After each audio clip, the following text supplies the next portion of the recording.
Welcome to the Slop Temple. We pray this video helps. You start by preparing an isolated environment and selecting a stack. That gets you productive fast. Install Python 3.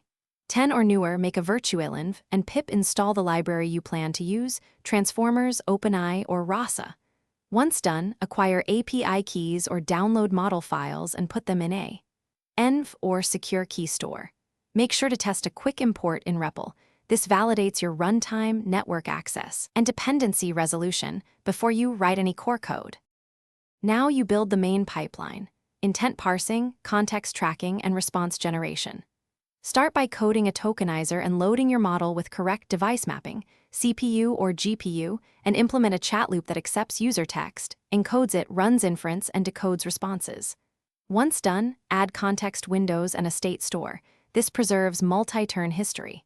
Also make your I/O async, add batching for throughput, and include structured logging. These measures improve responsiveness, and to finish, package your app for production.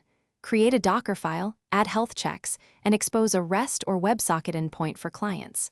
Deploy behind a load balancer, enable metrics for latency and memory, and set up alerting. Make sure to include graceful shutdown and retry/backoff for external APIs.